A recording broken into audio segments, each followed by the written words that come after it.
In the dead of night, on the 2nd of September 1666, the ancient city of London lay wrapped in uneasy sleep, its narrow streets still haunted by the ghosts of the Great Plague that had swept away nearly 100,000 souls only 12 months earlier.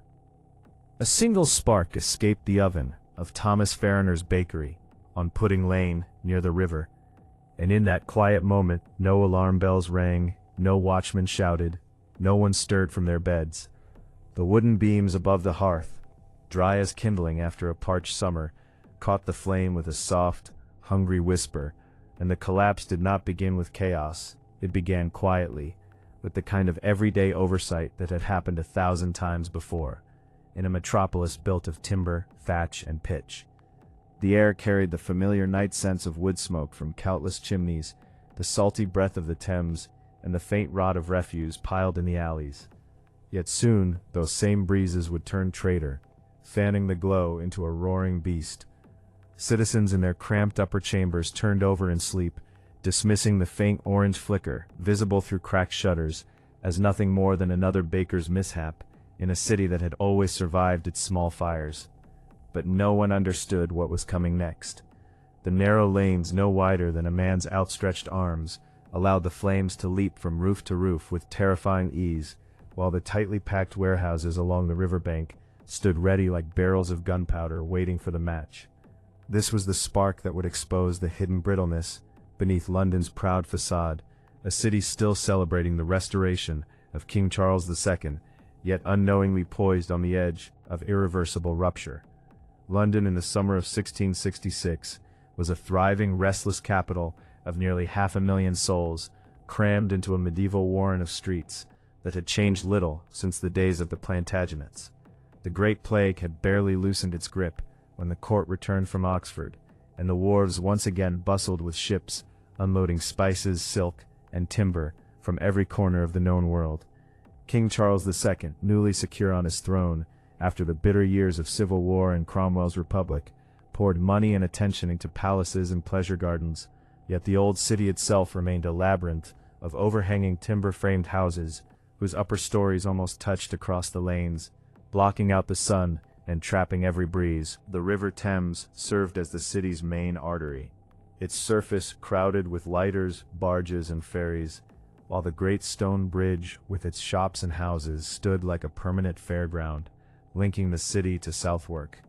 Merchants in their counting houses tallied fortunes built on trade with the East and the New World, while apprentices shouted their wares in markets fragrant with fresh bread, spices, and the blood of slaughtered livestock. Yet beneath the surface of prosperity lay a city still scarred by war, plague, and political upheaval, its population swollen by migrants seeking work in the booming port. Daily life moved to the rhythm of church bells and the cries of street sellers, the clatter of cartwheels on cobblestones, and the constant murmur of gossip about court intrigues and foreign wars.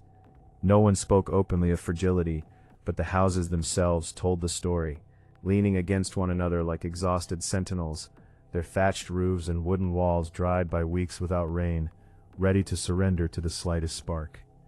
Life before the fire followed ancient patterns that had endured for centuries in the shadow of St. Paul's Cathedral, whose massive Gothic bulk dominated the skyline like a stone guardian.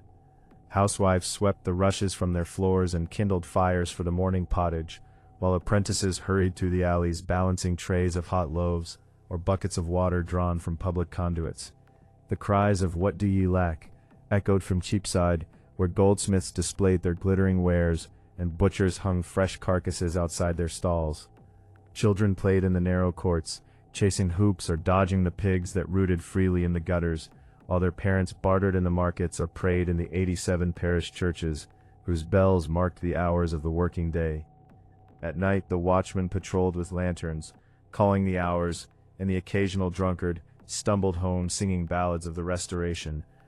The river provided both livelihood and recreation, with fishermen casting nets and watermen rowing passengers across the current, their oars dipping in steady rhythm.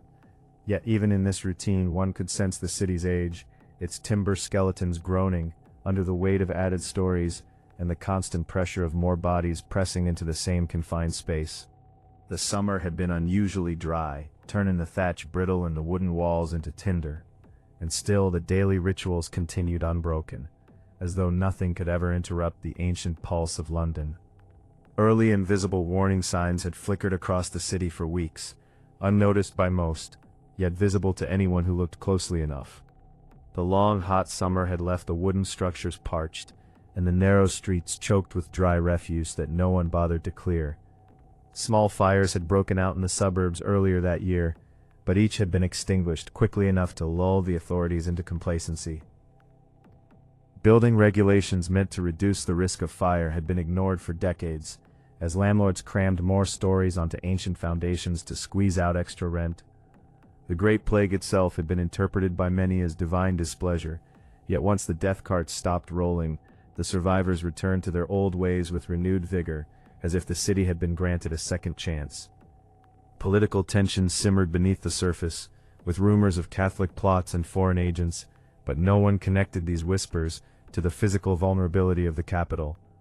The wind had shifted several times that week, blowing steadily from the east, and the river level had dropped, leaving the wharves lined with highly flammable cargoes of pitch, tar, and oil. By the time the signs became clear, it was already too late, yet the city carried on its daily commerce blind to the gathering storm. The Lord Mayor, Sir Thomas Bloodworth, and the aldermen had more pressing concerns: taxes, trade, and royal favor, and so the invisible cracks in the city's defenses widened unnoticed. Rising tension and instability crept into the streets like a gathering fog, as the summer heat refused to break, and the first rumors of fire in the suburbs began to circulate. Merchants watched their warehouses with new unease, while householders began to move their most precious goods to stone cellars or across the river for safety.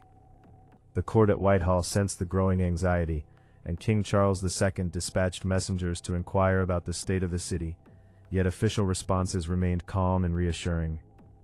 The narrow lanes that had once seemed merely inconvenient now felt like corridors designed for disaster, as carts laden with goods struggled to pass one another, and the press of bodies made any organized response impossible. Whispers of divine judgment mingled with tavern talk of political sabotage, and the air itself grew heavier with the scent of smoke from distant hearth fires that no longer seemed innocent. The watchmen doubled their rounds, but their lanterns cast only feeble light against the growing sense that something fundamental was about to give way.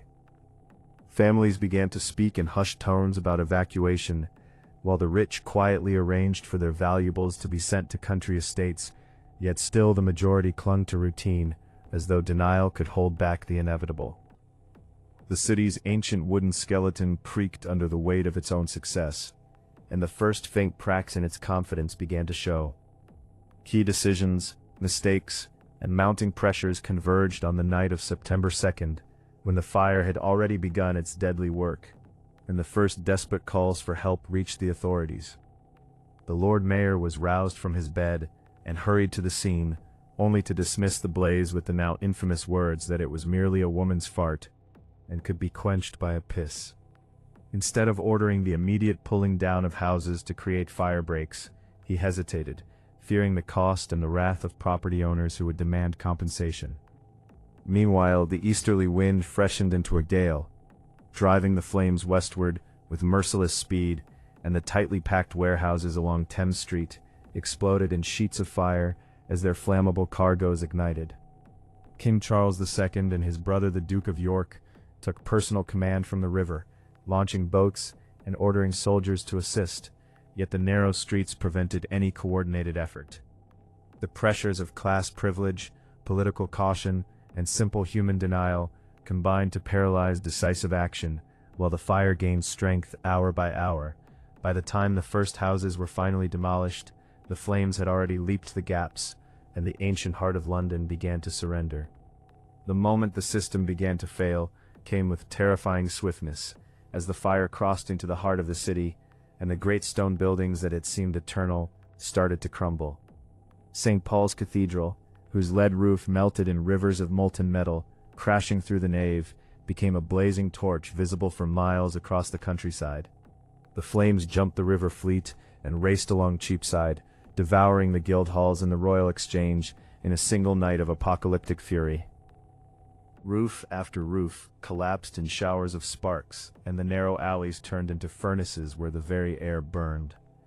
By the 3rd of September, the fire had consumed more than half the city, and the roar of the inferno drowned out every human voice. The collapse did not announce itself with fanfare. It simply overwhelmed every defense, every plan, every hope, until the only sound left was the relentless crackle of timber giving way and the distant thunder of stone walls tumbling into the streets. Human consequences and social breakdown followed with brutal speed, as thousands of citizens fled their homes, carrying whatever they could salvage in their arms or on their backs.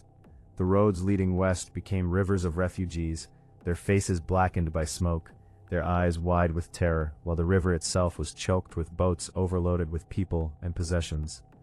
Panic spread faster than the flames as rumors of foreign invasion and deliberate arson fueled accusations against Catholics and foreigners, leading to beatings and lynchings in the chaos. Looting broke out in the abandoned districts, and the rich and poor alike found themselves reduced to the same desperate struggle for survival. The air filled with the cries of mothers searching for children, the groans of the injured, and the ceaseless roar of the fire that seemed to mock every prayer. By the 6th of September, when the last flames were finally extinguished, more than 13,000 houses, 87 churches, and the entire commercial heart of the city lay in smoking ruins. Tens of thousands were left homeless, sleeping in fields or makeshift shelters, while the dead, though fewer than in the plague, were still counted in the hundreds, many lost without trace in the inferno. Long-term historical impact reshaped not only the physical city, but the very idea of what a modern metropolis could be. The Great Fire of London forced Parliament to pass the Rebuilding Act of 1667, which for the first time imposed strict building codes, requiring brick and stone instead of timber, and wider streets that could serve as fire breaks. Christopher Wren, the brilliant architect, was commissioned to design 51 new churches, and the magnificent new St. Paul's Cathedral that still dominates the skyline today. The monument to the fire rose near Pudding Lane as a permanent reminder of the catastrophe, its golden urn catching the sun like a warning from the past. Insurance schemes were born in the aftermath, and the concept of urban planning entered the English consciousness, forever altering the relationship between people and the cities they built. Yet the old medieval London, the labyrinth of alleys and overhanging houses, vanished forever, replaced by a cleaner, more orderly capital that would become the heart of a global empire. The fire had destroyed the physical fabric, but in doing so it cleared the ground for a new chapter in human civilization. The ashes of 1666 still whisper their lessons across the centuries, reminding us that even the mightiest cities rest on foundations of wood and human frailty. London rose from the ruins more splendid than before, yet the memory of those 6 days of fire lingers in the very stones of its rebuilt streets, a haunting echo of how quickly order can dissolve into flame. The collapse did not end with the last ember, it simply transformed into a new beginning, one that carried both the scars of loss and the seeds of renewal.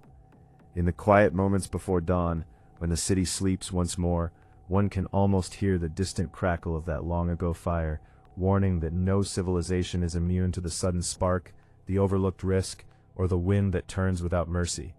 The fire that destroyed London did not merely burn buildings, it exposed the fragile thread that binds every society together, and in its aftermath taught the world that from the greatest ruptures, sometimes the most enduring monuments are born.